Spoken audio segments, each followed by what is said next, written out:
Alright guys, so the other day I was listening to the Three Gun Show and I heard the shotgun guru Patrick Kelly say that there wasn't a ton of information about details on quad loading on the internet or just around, and he had to ask some specialty people to kind of give him some tips.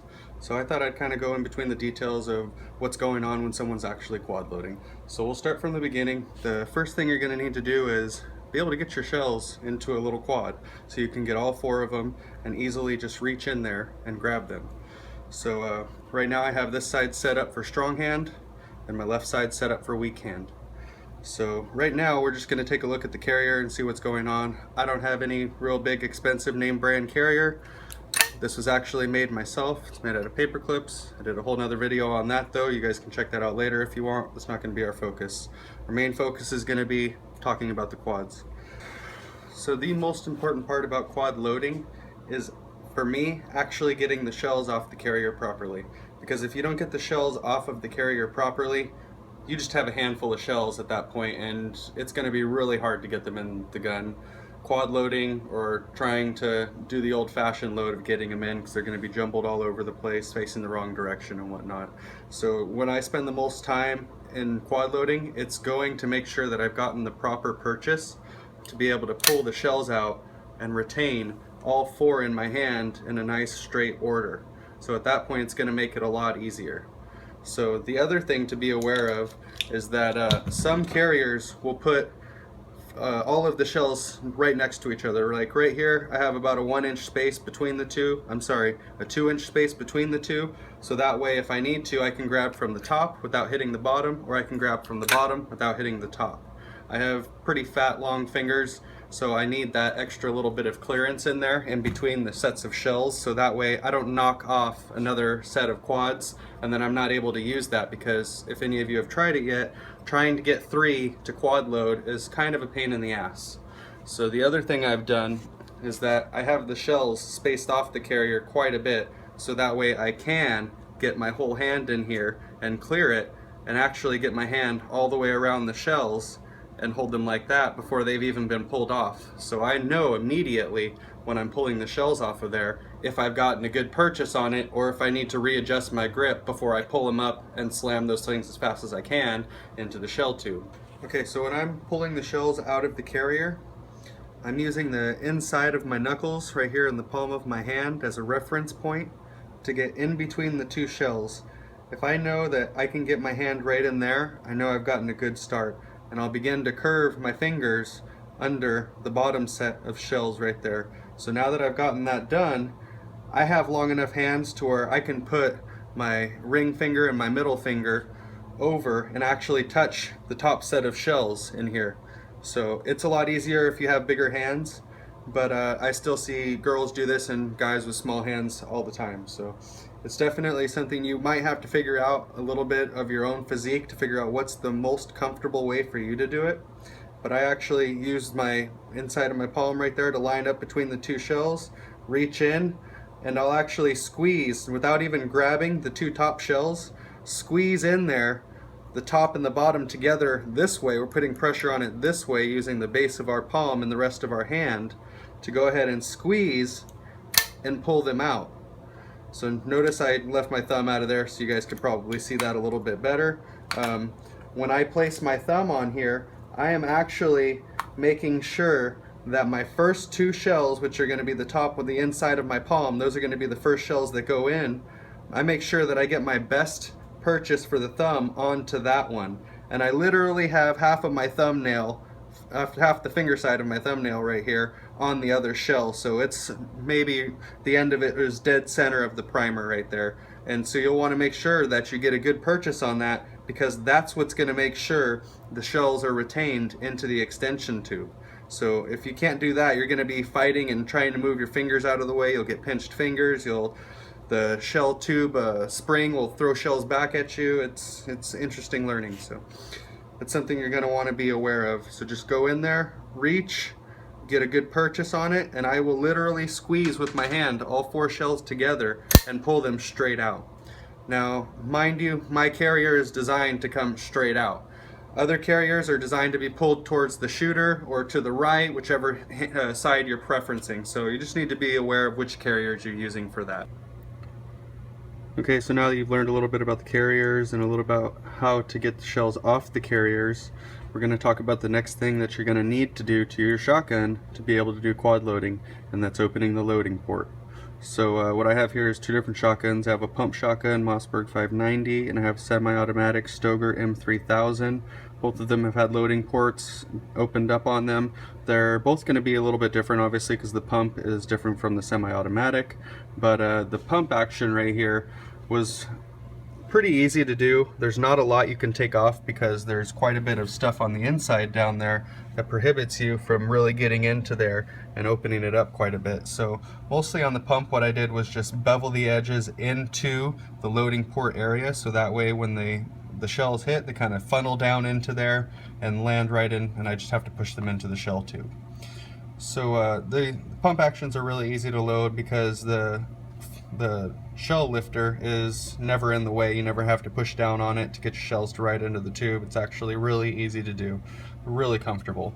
So that is it. But on the two differences between, you can barely see the follower inside the pump action Mossberg, but you can see a lot more of the follower on the Stoeger. And the reason I did that was because I actually run the Stoeger a lot more now. So what I wanted to do was, in the Mossberg, I have to actually bend my thumb to get it in there to make sure they've seated past the shell retainer that keeps them in the tube. So I didn't like doing that. It was an extra effort, and sometimes my thumb would catch different things in there and kind of wears funny on it. So what I did on my Stoeger was I opened it a lot further forward, actually right up to where the shell extension tube threads are. I didn't want to cut on any of the threads or anything. So I opened it up as far as I could forward, and I didn't make the notch on the top because I wanted to give that shell tube all the integrity that it needed. So that's the main reason I did that. If you'll notice that on this side of the shotgun, it's significantly lower right here, and the reason for that is because I load on my strong side, and I actually put the shotgun up onto my shoulder when I do it. It just feels more comfortable. There's a couple different styles for loading the shotgun positions, and how you can get it into the position to quad load. We'll go over that in a few minutes. I just kind of wanted to talk about the loading ports. So now another thing I had to do on my loading port was my lifter right here. My lifter pointed straight down, and there's a little ramp in there that I leveled out a little bit so that way the shells would feed straight into the tube. I actually had to put a bend onto my lifter to be able to get it to line up the shells so that they push directly into the tube without hitting anything else. So that's something that you're going to want to be aware of when you're checking out different shotguns and stuff like that. You're going to want to take just 2 shells even and practice with 2 shells and make sure there's nothing hindering your progress of getting those shells in there, because when you're trying to do it behind the timer, it's a lot harder. You don't want to have to think about, okay, there's going to be a click here in a second before I get my second shell in there. So I mean, it's nice to be able to just push them in there, and as soon as your thumb has hit the front of the receiver, you know that they're in there. They're not going to jump back out, not going to be having to fight with anything. Alright guys, so we talked about the carriers, talked about the shotguns and the loading port. Now it's finally time to get some shells into the tubes. So I'm going to talk about, I talked about 2 different ways to load. You can load over the shoulder, you can load under the hand, I'm going to call it for now. There's probably a better term for it. I don't know it because I don't personally use that very often. So we'll start with the over the shoulder first. My personal preference. So you're going to go ahead and mount the gun. Obviously you're ready to make your reload now.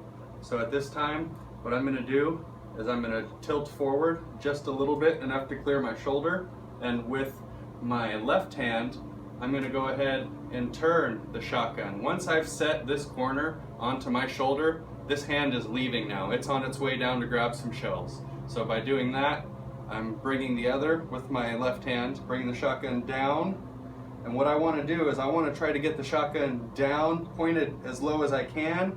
I have a spot in my wrist that will literally stop me from putting the shotgun any further pointed down because of the angle that I'm already grabbing it, and I have it turned.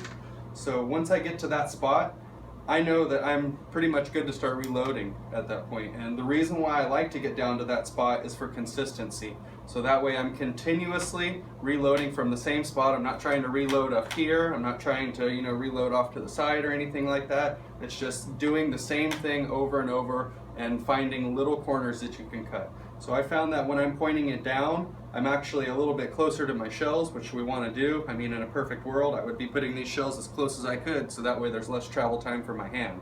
So I found that the perfect time for me is having it right down here, pointed down, because at that point, then I can grab my shells, pull them out, meet my follower right here, and I put my first 2 shells already in there, and I'm holding them with my thumb only. I'm really not holding my shells in with anything else. I have the other 2 shells being held by my fingers. So by doing that, I lost a little bit of my grip on my thumb right there when I was turning it.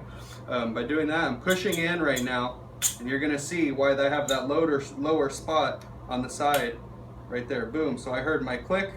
I know that the first 2 shells are in there. So normally what I would do is I see some people come back, they quad load, and they try to do it so fast that they throw their hand, you know, almost a foot away from the loading port. So what I like to do is I like to just get my thumb into that spot, and as soon as my thumb has hit that spot, it's recoiling right back to get my next 2 in there. So when you're doing that, there's a couple different ways you can feed in here. I personally feed the first 2, get it in there, I'll push them down as low as I can.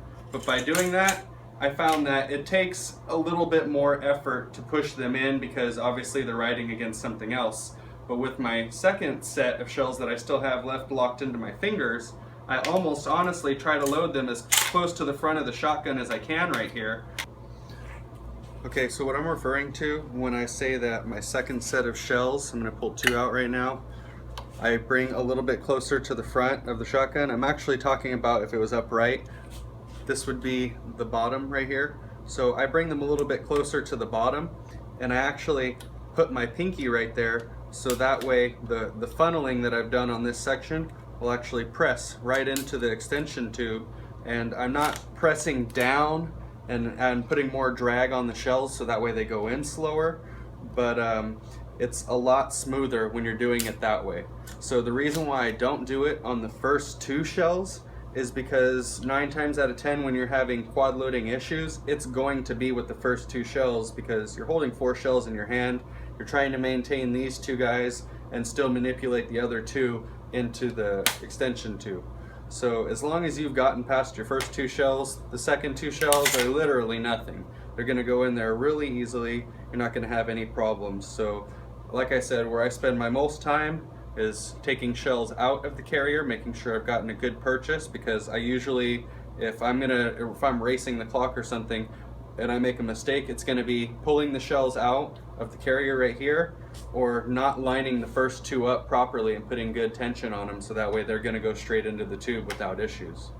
So that's going to be it on that section for doing it on the shoulder. Obviously after you pull it up, you're going to do the same reverse process. You're going to start pulling because your hand is right here, you've set your second load in.